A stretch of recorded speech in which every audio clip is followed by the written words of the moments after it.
G'day everyone, we're Krista and Tony, a couple of Australians that have taken a year off to travel the world. Starting our travels in America, we've rented a van for 60 days as we head along the west coast up to Canada. In this episode, we'll show you the best arches inside Arches National Park, which is located just next door to the town of Moab.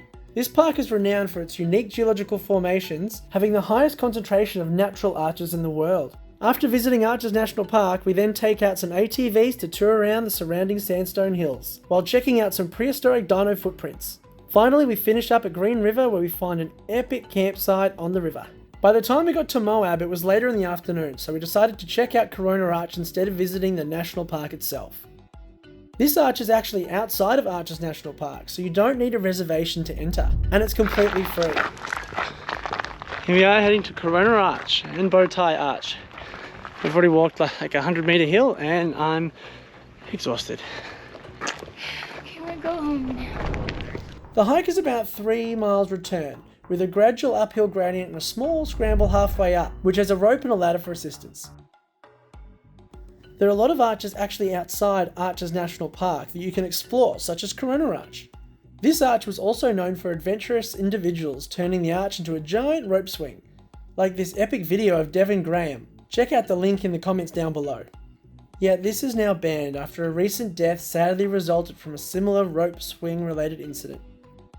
After Corona, we decided to check out the local dino footprints, which you can find along Potash Road, which is a couple of minutes down the road from the Arches National Park.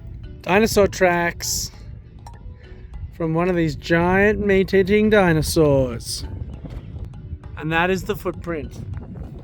The Navajo sandstone unit were deposited at the same time when dinos were actually running around on large open mudflats, where fossils, bones and footprints are not uncommon in these rocks.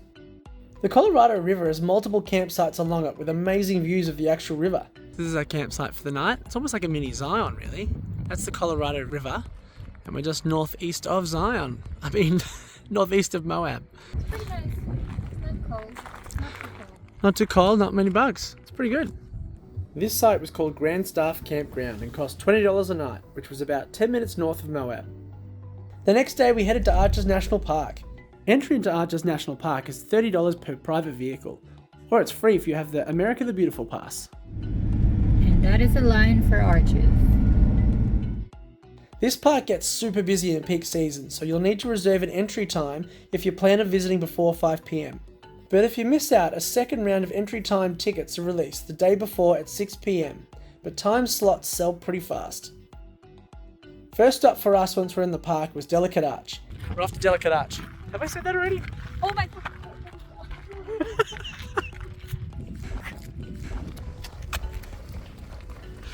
It was just a lizard!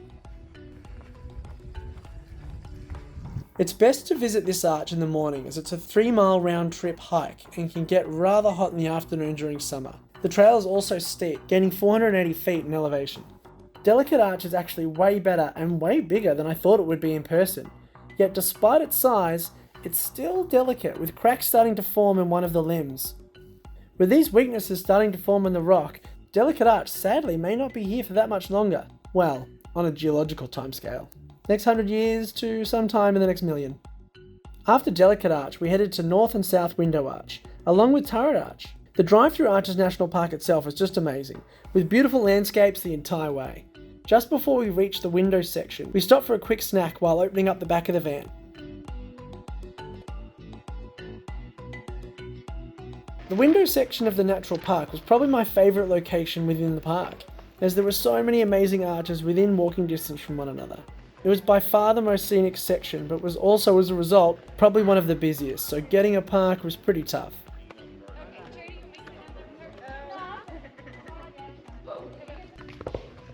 So this is North Window. South. We were at north. No, it's not. This is North. Is it? Oh, there's a chipmunk down there. I think this is South Window. Either way, it's one of the two windows. I said it's south. I don't know, it's either north or south. Either way, we're pretty lucky because we've got it to ourselves, which is awesome. For now. Woo! North Window, Turret Arch and Double Arch are just a few of the incredible arches you'll find in just over 2 square miles of each other. North and south arches can be viewed from the front, where they're just a small 2 to 5 minute walk from one another. They can also be viewed from the opposite side, via a sneaky goat track around the back. This track is a bit sketchy though, so I wouldn't recommend it unless you're comfortable with heights and have a bit of rock scrambling experience. And she made it! Nice work! This formation kind of reminds me of the house they lived in the Flintstones.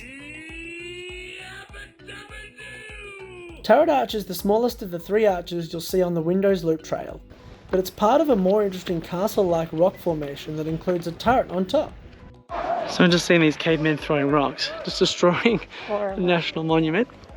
As we made our way to Double Arch, we happened to stumble across 2022's Meathead Olympics, with multiple heroes showing off their strength and minimal IQ by lifting rocks and throwing them down the nearby slopes.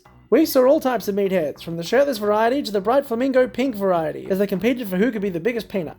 Events not only involved destroying the National Monument, which is highly illegal, but also involved the climbing to elevated heights and kicking rocks event. We didn't stick around to see the final awards be handed out by the Rangers who had just been called, but I'm sure the prize money would have been some community service and some pretty high monetary fines. Is that Elephant Rock? It should be called Elephant Rock if it's not. You're an elephant. That's rude. Double Arch. Pretty amazing.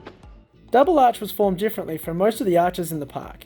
It's known as a pothole arch, which is originally formed by water erosion from above, slowly drilling down, rather than more typical erosion from the sides. What do you think of the Double Arch? Double good. Pretty archy. It's very archy. Alright, let's get out of here. Much arch. Now I have to walk past these giant, long, tall, Eggplants. eggplant looking things back to the car. And then we're doing some all-terrain vehicling later this afternoon. So that should be pretty fun, providing we don't roll the ATV. Arches National Park is a unique geological wonder, where all the requirements needed for an arch to form perfectly align over a large area. This location was in fact an inland sea millions of years ago, and as uplift took place, the sea drained and the sand remained, which over time turned into sandstone.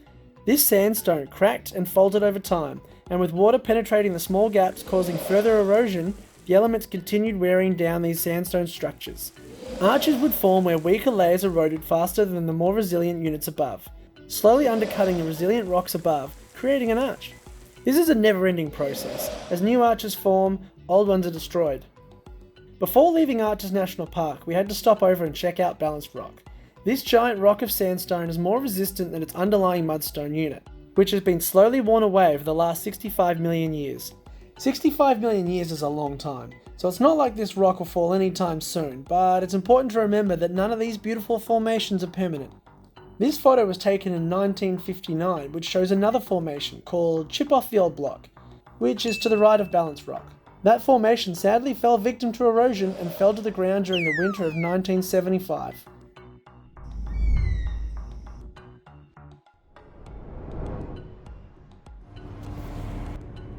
That's it for Arches for today, but we just pulled over on the way out of Arches to have a look at the Moab Fault. You can see here this sandstone unit, once upon a time connected to this, and this whole thing has fallen down. And that, ladies and gentlemen, is a fault. And whose fault is that? Moab's fault. God damn it, Moab. So as we left Arches, we prepared ourselves for some ATV action with epic 4x4 adventures. Today we've rented some ATVs. And we're gonna go forward driving. What have I done?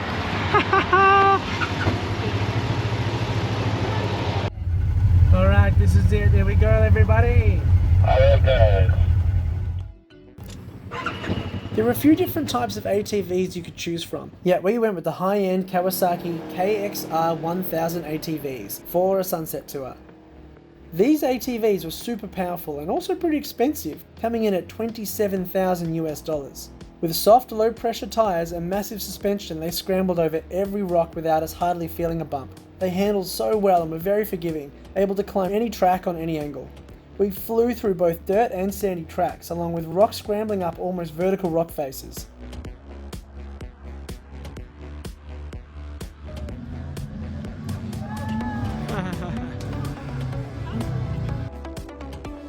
Surrounding the town of Moab are a series of solidified sandstone dunes that were deposited millions of years ago. This is where the sunset tour took us, where we eventually ended up at an incredible vantage point overlooking the Colorado River. We could actually see our campsite from where we stayed on the first night directly below us.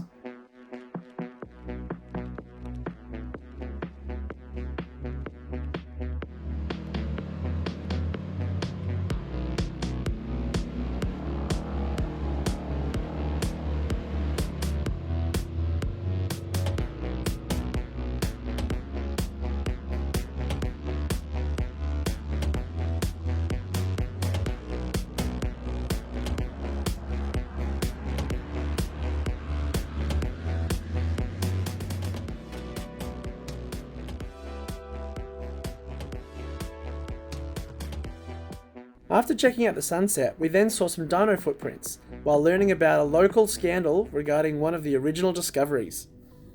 Right, so what happened to the original dinosaur footprint? A bad local man stole it and then threw it in the river. So a bad local man stole it, threw it in the river and got away with it? Yeah. I'm gonna sue. Don't steal it! After the ATV ride, we camped just behind the hills in Moab. It's like $15 a night, but this is the bathroom. So there's no bathroom door in this bathroom tour, and you got to wear a hat. Well, here we go. So we passed through the town of Moab one last time as we headed to Canyonlands National Park, which was free entry with our America the Beautiful pass. We drove about 1 hour from Moab straight to the best lookout in the park. So we've just left Moab and we've gone to Canyonlands National Park, and we drove all the way to the end of the road in the national park to Grand View Point, and we were rewarded with this incredible view.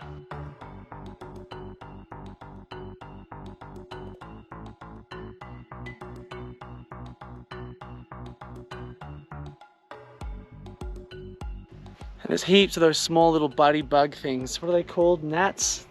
Midges. I don't know. Anyway, the driving is crazy, but the view is amazing. We were also going to check out Dead Horse Point. However, our entry was $20 US and was not included in our annual National Park Pass, so we decided to give it a miss. Also just over the ridge from Dead Horse Point are the Texas Gulf potash evaporation ponds. These beautiful coloured bodies of water aren't for swimming, they're actually used to isolate a specific type of salt that contains potassium, which is pumped into these evaporation ponds from within a geological unit called the Paradox Basin. The ponds appear blue due to the presence of copper sulfate, which is added to the water to speed up evaporation, to prevent bacterial and algal growth. This epic footage was taken by Mark Rickert. Check out his channel in the video description below.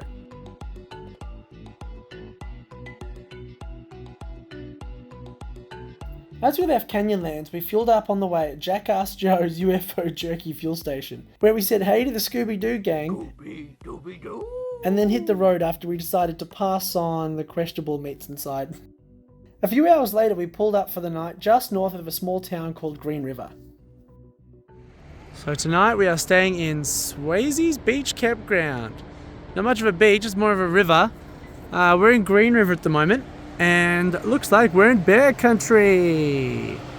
Woo! What do you think about bear country? Not impressed. So we just got the very final campsite here, and it's pretty amazing actually. I'll show you where we've parked up. We have this beautiful river to look at.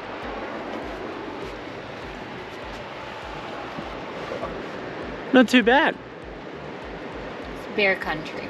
Besides being bear country. Bears can't swim. Yes, they can.